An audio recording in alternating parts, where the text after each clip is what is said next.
O universo criado por Deus era perfeito e estava em plena harmonia.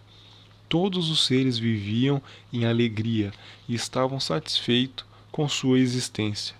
Porém, essa harmonia foi quebrada com o surgimento de uma nota discordante. Antes de sua rebelião, Lúcifer era um anjo nobre, o primeiro em honra depois do Filho amado de Deus.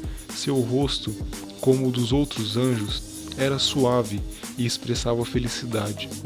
Sua forma era perfeita e seu porte majestoso. Uma luz especial resplandecia ao seu rosto e brilhava ao seu redor, mais viva do que ao redor dos outros anjos. No entanto, o Filho de Deus tinha preeminência sobre todo o exército angelical. O Deus Criador convocou então os exércitos celestiais para conferir honra especial ao Filho, na presença de todos os anjos.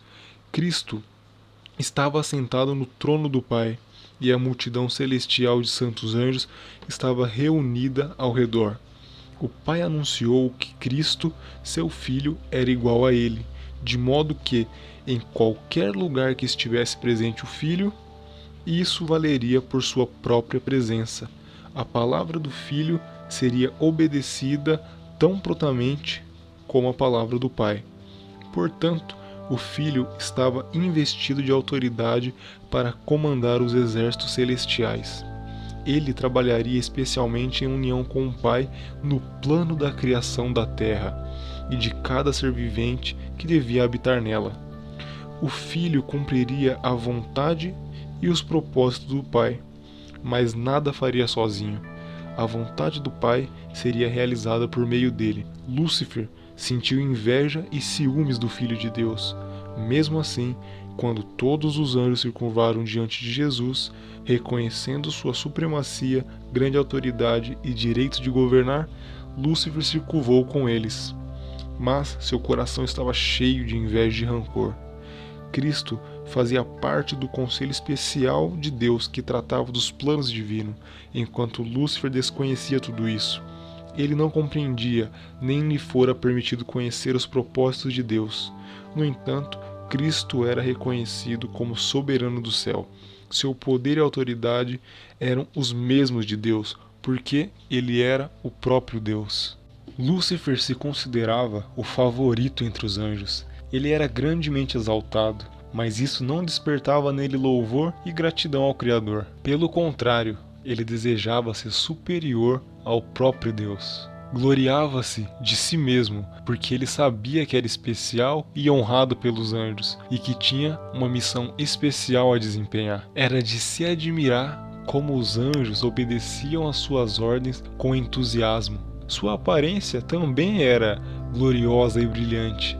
Por que Cristo tinha que ser acima dele? Nesse exato momento ele se retirou da presença do Pai, com inveja e rancor em seu coração, reuniu os anjos e começou a falar de que a partir daquele momento toda a paz e liberdade que eles tiveram até então seriam tomada, pois agora havia um governador a quem eles deveriam obedecer. E ele dizia tudo isso de forma dissimulada, como se ele fosse alguém afligido. E então Lúcifer declarou que os reuniu para dizer diante de todos que nunca mais renderia glória a Cristo, e que a partir daquele momento colocaria em vigor todos os direitos que ele tinha, e que poderia ser o governante de todo aquele que pensasse como ele e quisesse se unir ao seu novo exército. Os anjos fiéis apresentaram fortes argumentos para tentar convencer Lúcifer de que ele estava enganado e de que agora ele não tinha menos honra do que antes, fazendo isso com o intuito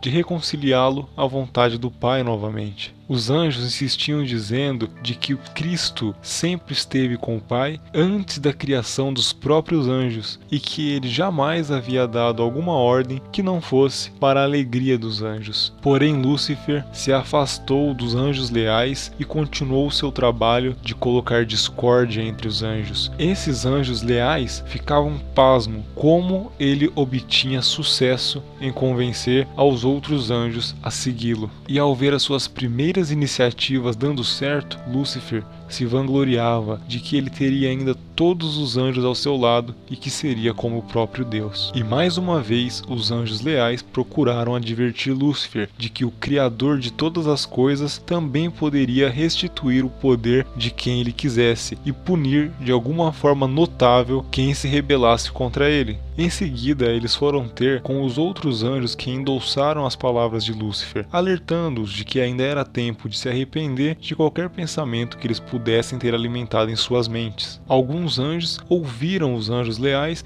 e se confessaram ao Pai e obtiveram de novo a sua confiança, assim como a do Filho amado. Porém, o anjo rebelde disse que havia conhecimento sobre as leis de Deus e de que ele já havia ido longe demais para voltar atrás e que não seria perdoado. Por isso, daria continuidade a seu plano até as últimas consequências. Ao ouvir isso, os anjos foram imediatamente relatar a Deus o que havia acontecido. Porém, ao chegar lá, encontraram Deus em reunião com o Filho, discutindo qual seria a melhor forma de retirar a autoridade de Lúcifer para sempre. O Deus soberano tinha autoridade e poder para expulsar os anjos desleais do céu ou fazer como bem entendesse. Mas esse não era o seu propósito. Ele queria dar a oportunidade dos anjos rebeldes medirem as suas forças com a do Filho e do seu exército de anjos leais. Nessa batalha, cada anjo deveria escolher um lado para qual lutar. Deus poderia muito bem ter eliminado Lúcifer, o rebelde, logo de início,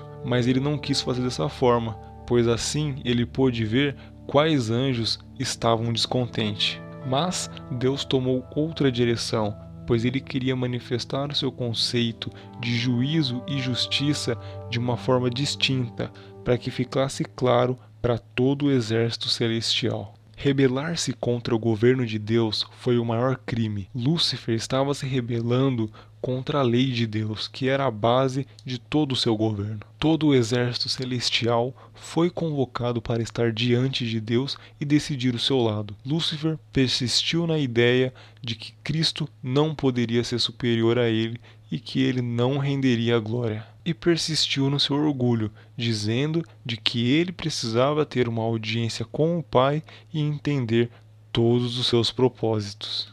Deus disse que só o Filho conheceria todos os seus propósitos secretos e que ele exigiria o mesmo de toda a família celestial. Logo em seguida, Lúcifer exclamou: "Todos esses estão comigo", referindo ao seu exército de anjo rebelde. "Vai expulsá-los também, deixando um espaço vazio no céu?", disse ele. E então declarou que estava decidido a defender o seu lugar no céu pela força contra força. Ao ouvir essas palavras, os anjos leais se desmanchavam em prantos. Nenhum dos anjos rebeldes poderiam mais ter lugar ali no céu, pois recusavam-se a obedecer à lei que mantinha o seu próprio caráter em pureza. A felicidade dos anjos dependia completamente da obediência às leis divinas, mas Satanás não tinha ciência disso, pois até então não sabia o que era viver fora das mãos bondosas do Pai. E então houve peleja no céu. O Filho e seus anjos se empenharam no combate contra os rebeldes e prevaleceram.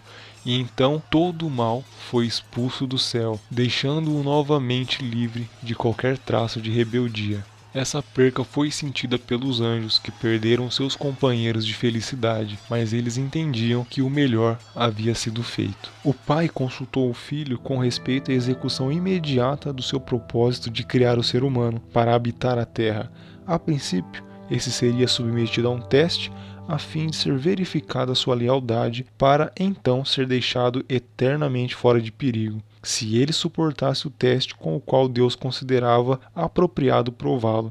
Com o tempo, chegaria a ser igual aos anjos, teria o favor de Deus, podendo conversar com os anjos. Deus não achou conveniente criar os seres humanos destituídos de livre-arbítrio. O que aconteceu com Lúcifer e seus anjos após a queda? E por que Deus resolveu criar o homem em meio a todos esses acontecimentos? É o que veremos no próximo vídeo. Você que está aqui é um remanescente de Deus. E saiba que o tempo do fim é chegado e o grande dia do Senhor está às portas. Não desperdice o seu tempo. Busque aperfeiçoar o seu caráter no caminho da santificação. E lembre-se, temos um encontro marcado no céu. Ore para que eu, você e as pessoas que você ama estejam lá também. Uma fonte em que me satisfiz.